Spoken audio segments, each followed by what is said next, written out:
Okay. Good afternoon, folks. Hope you're enjoying the weather. Before we get to insects in the garden, let me remind you of a couple of things that are very important to us. Here in Texas, we have a concern about our water. And you know, I've been surprised. I have not watered my front lawn one single time, and it's as lush as any yard in the neighborhood. How amazing. And yet my neighbors have watered regularly twice a week, and theirs looks no better. So let's think a little bit about what we're dealing with water. Population grows, water supply does not change. The Tarrant Regional Water District is in charge of the water from 4 lakes. They are Lake Bridgeport, the Eagle Mountain Lake, Cedar Creek, and the Richland Chambers Reservoir. Those are the 4 main ones. And then there's holding water at Benbrook, at Lake Arlington, and Lake Worth. There are 30 wholesale customers that are using water from those locations in 11 of the counties around us. So it's really important that we work with our water department, learn everything we can about the water use, and keep using less if we can. There is a very important website. I looked it up and have been impressed with the amount of material that's on it. SaveTarrantWater.com will tell you when there is going to be free sprinkler checkups, and you can sign up for that. You can sign up for free weekly watering advice and their calendar of events. In fact, there was a class this morning at 10 o'clock and water saving tips and videos. So be sure you just kind of put that in your bookmark it, SaveTarrantWater.com, and let's see if we can't make good use of the water supply we do have. Now on to bugs. Is it good? Is it bad? Is it an evil leaf eater or cute baby butterfly? It's both.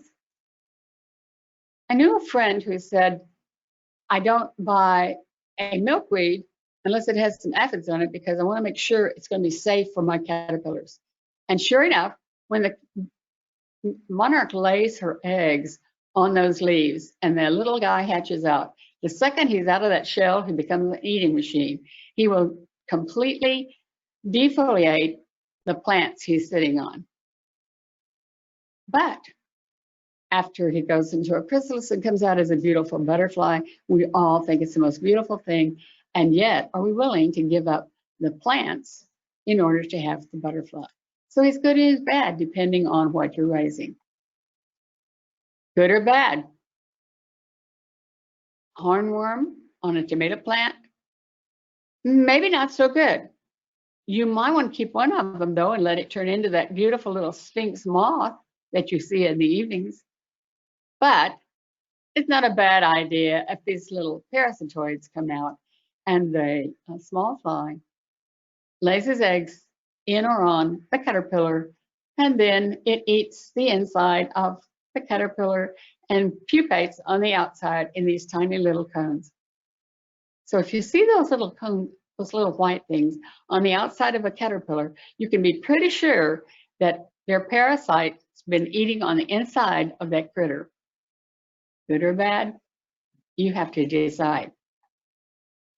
Let's go back to some basic entomology. First of all, the vast majority of insects are either beneficial or they're totally harmless, 97%. It's pretty interesting because a lot of people have the idea that you kill it if it moves, flies, or looks at you. Many are, though, very essential to everything about our lives. And of course, a lot of them are beautiful and we want them just because they look pretty and they make an attractive landscape. Less than 3% of all insects can be classified as pests. 3%, 3 out of 100. And yet, a lot of people, it's 100 out of 100 that they would like to do away with. Why are they so beneficial? First of all, pollinating. If they didn't pollinate the blossoms, a lot of our food supply would not exist. Some of them are parasitic, like the one that you saw on the tomato hornworm. And those insects destroy pest insects. Some are predators, and we know a lot of those. Some even help to get rid of a few of the weeds for us. Some improve the soil condition and the fertility of the soil. And then there's scavengers. So we have a lot of different benefits that come from these insects. Now, whether they're a predator or a parasite, sometimes you have to think about it. Remember that a predator is going to catch and devour other creatures. Usually, they're pretty active, and they can have a longer lifespan than some of the other critters. Whereas the parasites live in or on another body, and then they don't usually live quite as long a lifespan. Typically, they're sluggish and a short lifespan. Our little hoverfly and our box elder bug, are they predators or parasites? First of all, the hoverfly looks like it can sting you. It cannot. It's harmless. And yet it is very beneficial with pollinating flowers and other plants. And also, its young are definitely a predator. Loves aphids and other small critters in the garden. The box elders, bugs, they're mostly a nuisance. I've seen them by the hundreds come trying to get into your house in the first cold snap you have. They will come and you will have to either vacuum them or sweep them out. Just don't spray them. They're rather harmless. They will do a little bit of damage to the box elders, trees, the seeds, and some of the new growth. And also they have been known to mess with plums and apples. Predator or parasite with the ground beetle and the braconid wasp. The ground beetle is usually seen just one at a time. There are not a lot of them at a time, but there are 2,200 of those species around the world of the ground beetles. They're very valuable, but you don't see them very much except in the evening. But the young destroy critters that are in the soil. The braconid wasp is the kind that you saw on that tomato hornworm. They are parasites. They're true parasites. They live their early stage in and on something else, like the hornworm. We all know a lot about ladybugs, but do we know about the larvae? I've seen people kill those thinking they were killing a bad critter. Not so quickly. They're very small. Some people say they look like little alligators. They're really kind of cute. They love aphids. If you see aphids on a plant, if you have not been spraying a lot, pretty soon you will see these little guys, and they will take over the work for you. What about the green lacewing there? That lacewing looks like it couldn't do anything. It doesn't fly with very much strength. It has iridescent, beautiful little wings. And yet, what about that lacewing when it's young? That lacewing when it's young, again, has little larvae that eat a lot of other critters. So it's very, very much a predator.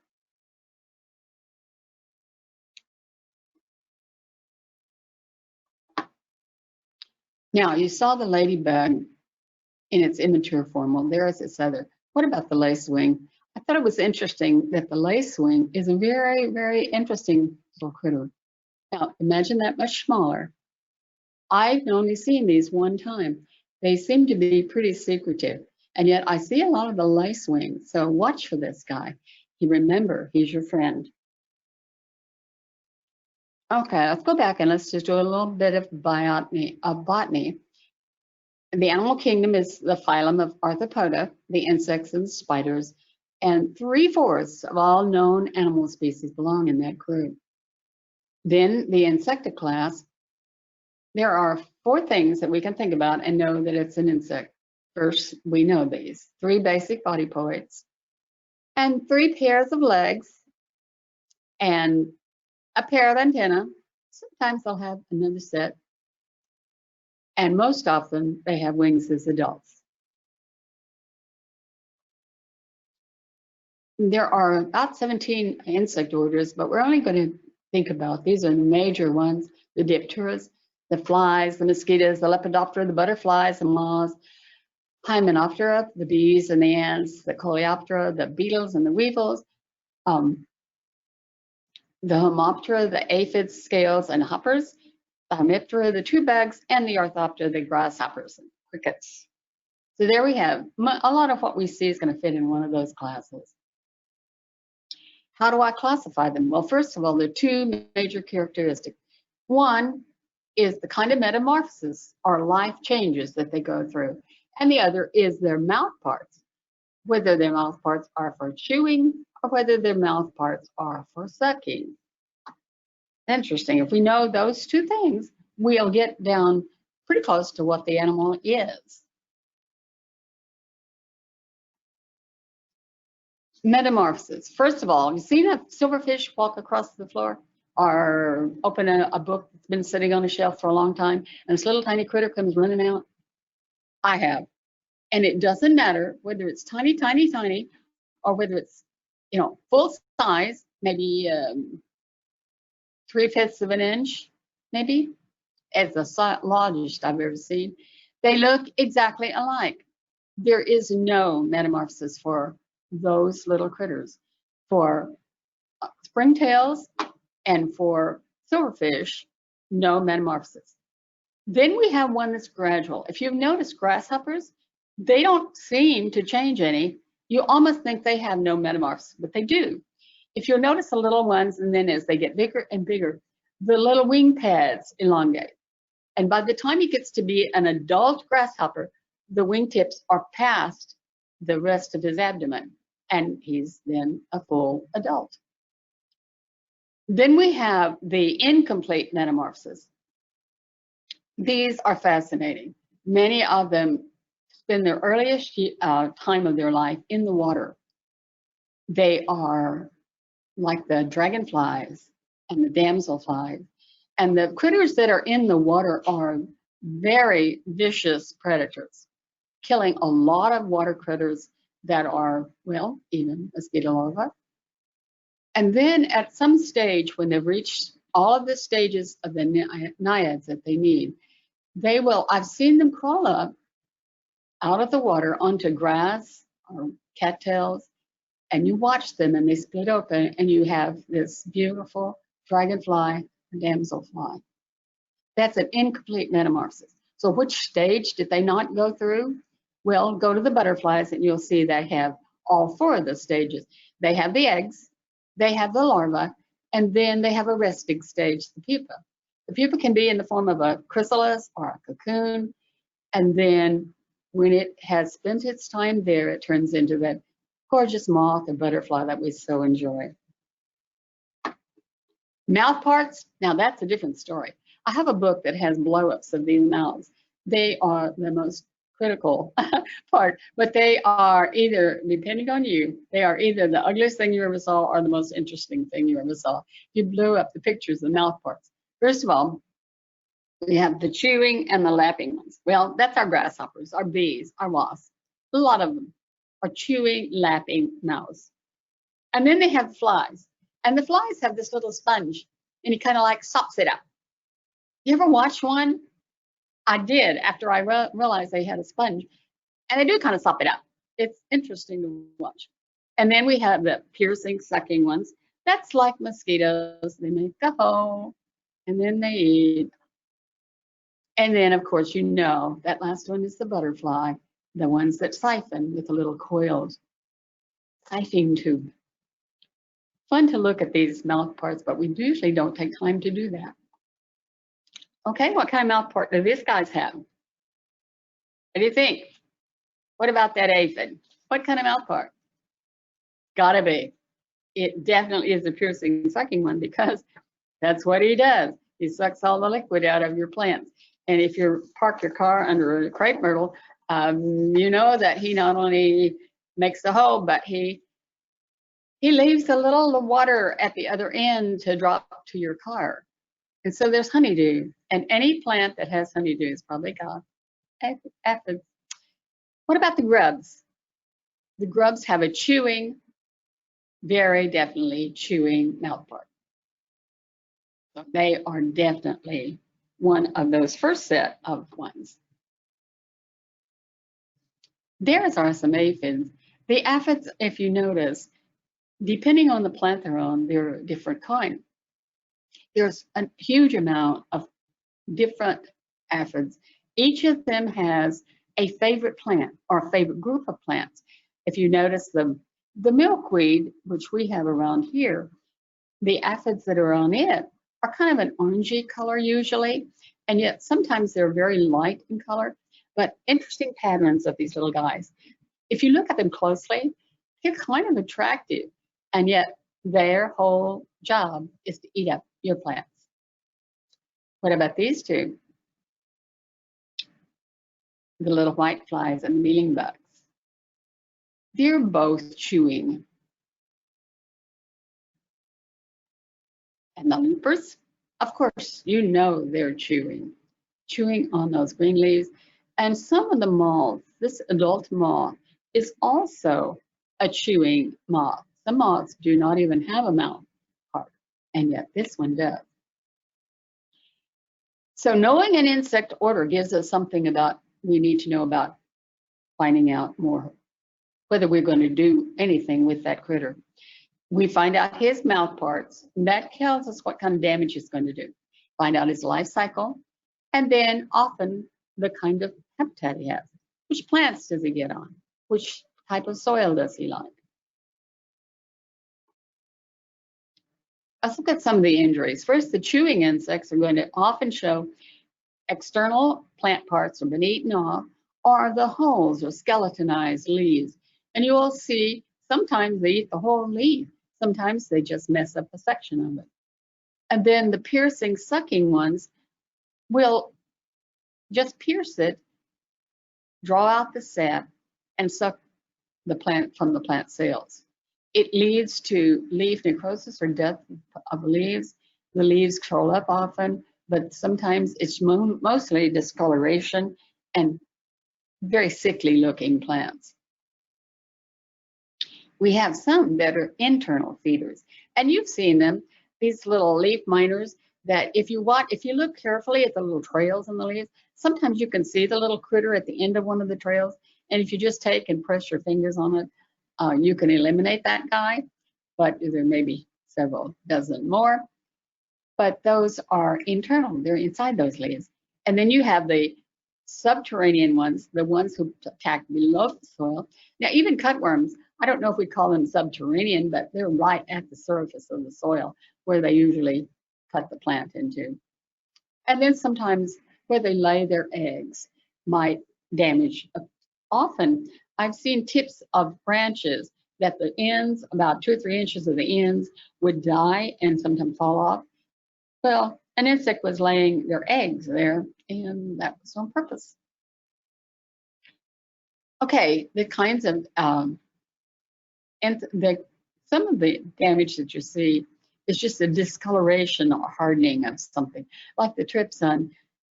The trypsin tomato, I've seen it a lot of times where it's either white or yellow and it's hard, and you just slice that part off and the rest is usually pretty good. But that's one of the damages that thrips do, and they're so small you may not see them. You may have seen damages on roses that are similar to what's in the picture. That's often the case, but you won't probably see the little guys. But that's what they look like. And they're really kind of attractive, I think. But imagine them tiny, tiny, almost microscopic. They're big enough you can see, but they're really fairly small. And depending on the kind of plant they're on, they will differ. Also, insects do carry diseases. They can be the vector. There are over 200 plant diseases that are spread by insects. 150 viruses, like the tomato curly top, 25 parasitic fungi, like the oak wilt, and 15 or more bacterial diseases, like fire blight. And we're learning more all the time of ones that do carry diseases. Now, if I think I have a problem, is it because I see an insect? No. Look first. If you think there's a problem, look for that insect. See if you can find him. That way you'll know how to deal with him. Match the mouth parts to the damage. Okay, did it look like it was chewing holes? Did it look like he was sucking the stuff out? And then look for other things that would tell you he's around. Honeydew, probably an aphid. Fecal droppings, maybe a caterpillar. Cast off skin, grasshoppers, a lot of them leave skins that you could find. Empty egg cases are just a dead insect. There are some natural enemies that we can make available or have already. Biological controls that we have imported into this country control some natural enemies.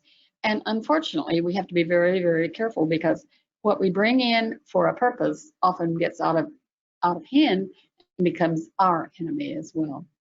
So that can happen though. Augmentation of existing population, we can add to the population of what we already have. A case in point is ladybugs. And we can conserve the beneficial organisms because by using less pesticides and maintaining alternate host plants and giving a chance for those insects that are host to them to live.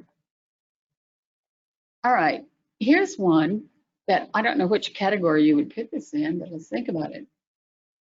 As I was in a grassy area one day and I saw this big green dung beetle walking, and I wondered, where in the world is it going? I followed it and it went to unfortunately, somebody hadn't picked up their dog do. And he went over to it, and as I watched, he began to kind of burrow underneath the edge of that paddock. And I thought, what's he doing? And he kept working at it. A little bit, the dirt was kind of over the edge of the dung. I got a chair and sat and watched him for half an hour. By the time I got up to leave, half of that paddy had been pushed into the ground and dirt on top. I came back an hour later, you couldn't tell where it had been. Reminded me of, as a kid, I lived on a farm. And if you live on a farm and you have cows and horses and you have cow patties, horse patties, and we would often see what you see in that lower right-hand corner, we would see them, the dung beetles, are rolling up little balls of dung. That's food for their babies. Their little babies are going to hatch out and they'll have a little sausage right there waiting. I wonder if maybe they did a lot of service when we had the buffalo on the ranges. How many billions of pounds of dung was buried in the prairie by dung beetles? Interesting critters. Don't kill them. They're really fun to watch if you can ever catch one doing that. We can have some other control agents by microbial insecticides, and these are ones that are available. You can purchase them at a lot of different stores. The Bacillus thuringiensis, that controls the larvae and the moths of moths and butterflies. The Bacillus pulpili, it is a control for grubs and the Japanese beetles, and Nosema leucosta, a spore used to control grasshoppers. These are some you can purchase as available. The trichogramma wasp, I see those advertised a lot when you hear anyone who's in organic gardening. They'll say, oh, got too many. They often will get that if they have fleas or problem with something like that. But the trichogramma wasp is a parasite. It'll attack the eggs of over 200 pest species. But you have to time the release critically. If you put it out at the wrong time, you're wasting your money. So look at the instructions, make sure either water or dry as they tell you, take care that you do the right thing. And the green lacewings, again, another predator, they prey on aphids and spider mites. But again, be careful when you put them out because they need that food supply. If there are no aphids out there or spider mites, don't put them out. Wait until you do have before you utilize them. You can't do it in ahead of time. Here they are. There's that little trichogramma wasp, and that's 1/50th inch. You probably won't see him. I've tried my best to find these guys, but they're just too small. but the green lacewing is the other one that can be purchased. Then we can also get a praying mantis. Those egg cases for the praying mantis, if you see them, they're very different from other eggs that insects lay. They're a solid mass. They are a predator of grasshoppers, bees, crickets, wasps, flies, quite a few things that the praying mantis like. And also, we know about ladybugs. They're definitely predators. Their aphids are their preferred diet, and their preferred diet is when they're larvae, more than even when they're adults. They require an ample food supply of live aphids at their release point. And I will warn you that they don't all, you buy them as adults. They don't always work as well as you think they might. So the conditions have to be right. They say if you're putting ladybugs out, spray the foliage of what you're going to put out. Let it be moist when you release those ladybugs. And make sure there's something they can eat. Because if there's not, they'll go away and you'll never see your ladybugs. So there we have the praying mantis and our lady beetles.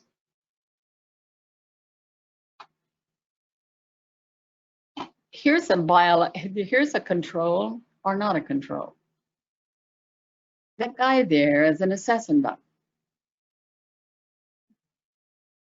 He's kind of if and not. But the benefits outweigh the risk of the assassin bug.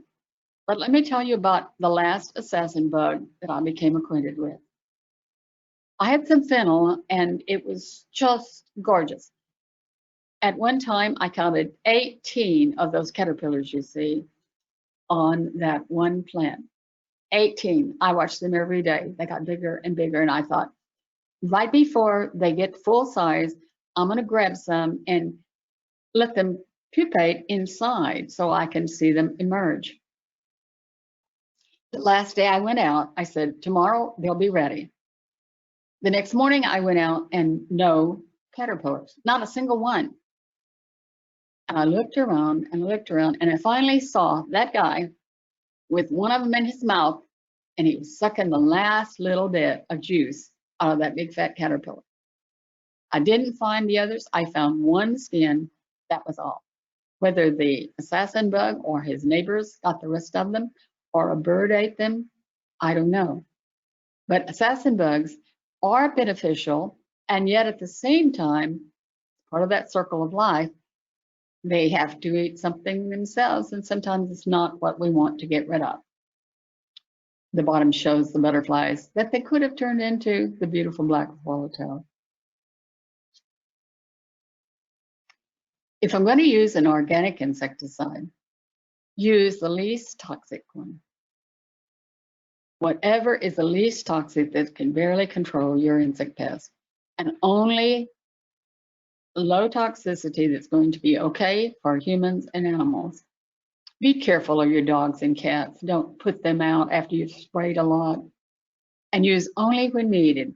Be careful. Those are still pesticides, and it doesn't matter if it says organic or not. It may be an indiscriminate killer and do away with all the good guys too. The organic products, insecticidal soaps, and sometimes in greenhouses, people will use a soap solution in water, and that's all they need. But there are some other things, pepper, onion, garlic sprays. There's not a lot of scientific data available for the use of those, but they have been used with some success. Diatomaceous earth is often used and is successful. A sulfur, and I remember using sulfur as a kid. We would put sulfur in a sock and pound it around our ankles so that when we went out to gather blackberries in the summer, we wouldn't be loaded with chiggers when we got home. The sulfur would take care of that. And then there's microbial insecticides that we can purchase. There are some plant-derived insecticides. Pyrethrum, it causes a rapid paralysis of the critters, and it's registered for use on most fruits, vegetables, and ornamentals. And nicotine, it controls the piercing, sucking insects, and it's most effective in warm weather. Now, those two, are they okay to use? It all depends. Folks, I don't want my pyrethrum. I don't want that paralysis that perithrum causes to happen to the critters that I want to be my friends. So use it discriminate, very, very little, where just where you need it. And then there's all the conventional, use as a last resort, use the least toxic product that's available, and follow directions. If it says 1 tablespoon per gallon, do not put 2 thinking it'll do a better job. It won't. And whatever it says, however it says to use it, make sure you follow instructions. There are 2 other little things I'd like to add to what we're talking about today. First of all, protecting our bees. The problem with bee collapse, hive collapse, is still continuing. It seems like we don't have a handle on it yet. So don't apply pesticides while the bees are active during the day. And the bees are active as soon as that sun is up. So very, very early, do whatever you need to do, or very late. That's about the only way we can really protect those bees. And don't, even then, don't use products that you know are highly toxic to those bees. Some of them don't kill the bee, but they make the bee confused and he can't find his way back to the hive even. So be careful of how we're treating our bees. They're so valuable. They're so valuable that I will have to tell you, I was reading a story about an area of China that they've been so successful in killing all of the insects, all of the pollinators, that they're actually hand pollinating the pear groves. The groves of pear trees, they were having to hand pollinate. We do not want to get to that state here. The other thing that a lot of us worry about is eliminating mosquitoes. I was out the other day and my neighbor looked at me and she said, "Hey, mosquitoes all around." And I said, "Yes, they love me." And I go back and I remember when my son, my youngest son, was just a toddler and we were up in Colorado. My mother had taken him out down a canyon, and all of a sudden she looked down and his little bare legs, he was little shorts, his little bare legs were absolutely black with mosquitoes. So many mosquitoes. So what can we do? Well, my mom apologized. That's what she did. Okay, but what can we do at our house to eliminate a little bit of this problem with mosquitoes? First, remove the standing water. If you've got a sprinkler on and it's going into little lids or little pots or even the saucer under pots, dump it. Don't let any standing water remain in your yard that you're not taking care of.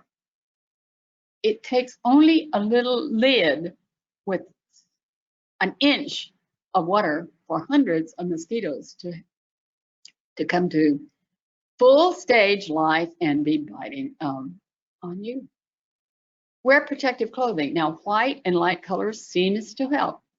And also cover yourself in heavy enough that that at least you have small areas to protect. And then use a repellent. And the repellent can change. DEET is the accepted one, and yet some people prefer not to use DEET. There are a lot of other things. Even vanilla flavoring, a teaspoon of it in a quart of water and put it in a spray bottle will often be all the repellent you need. Sometimes other things, citronella oil. There are a number of, if you go online and look up eliminating mosquitoes, it will give you a list of about 20 things that you can use as a repellent. They only work for some people. Everything's different. If you have a pond or a water place in your yard, use a little dunk or buy you some mosquito larvae, mosquito fish, the little minnows. The little minnows love mosquito larvae and they'll eat them up for you. Just make sure if you get gambusies that you do not release them into the streams because they are not a native one. But there are a lot of minnows that are native. The other thing is a lot of people have bird baths. How often do you clean it out completely? Yep, forgot to do it. And then you go and you look in your bird bath and you've got a wonderful crop of mosquitoes coming. So at least every 4 days, dump the water and put fresh out. Does the dog have an outside watering dish? Clean it out. At least that often, really better. I've seen larvae in there within 2 days. So that gives you some ideas of things you can do about the mosquitoes. And the first mosquito you see, don't go running to the phone and call the city and say you got a spray. The mosquito spray does help some, but guess what? It only kills about 9% of mosquitoes that are out at the time that you spray. But along with that, it kills a lot of the good critters that you don't want them to kill. So it's best if we just keep a look on our own property, get rid of that standing water, and maybe the mosquitoes won't be so bad that we'll have to worry too much about them. But do protect yourself. I'm at the end. I would like to say I have no ability to let you ask me questions, but you're certainly welcome to do so. If you will go online and either go to Eleanor Tuck, who is the bug guy or the bug lady at the extension office, and her email is etuck, the letter E, and then TUCK at sbcglobal.net. She is an expert in the local bugs, and she has insects pinned to show you. I have no pinned insects. My insects were gathered in Colorado when I was taking classes at the university. And unfortunately, when I moved to Texas, bugs ate my bugs. I opened my boxes and all that was in my boxes was powder because these little bugs had gotten into my display case. I had stuff in there that was supposed to have taken care of it, but I hadn't renewed it often enough. And then you can also contact me. I'm Hester Schwarzer, and it's just my name, HesterSchwarzer at att.net. Either one of us are glad to hear your question, or call any of the other master gardeners, or call the office if we're open and our phone's going again. Love to have you do so. Have a great day out there. Enjoy the outdoors.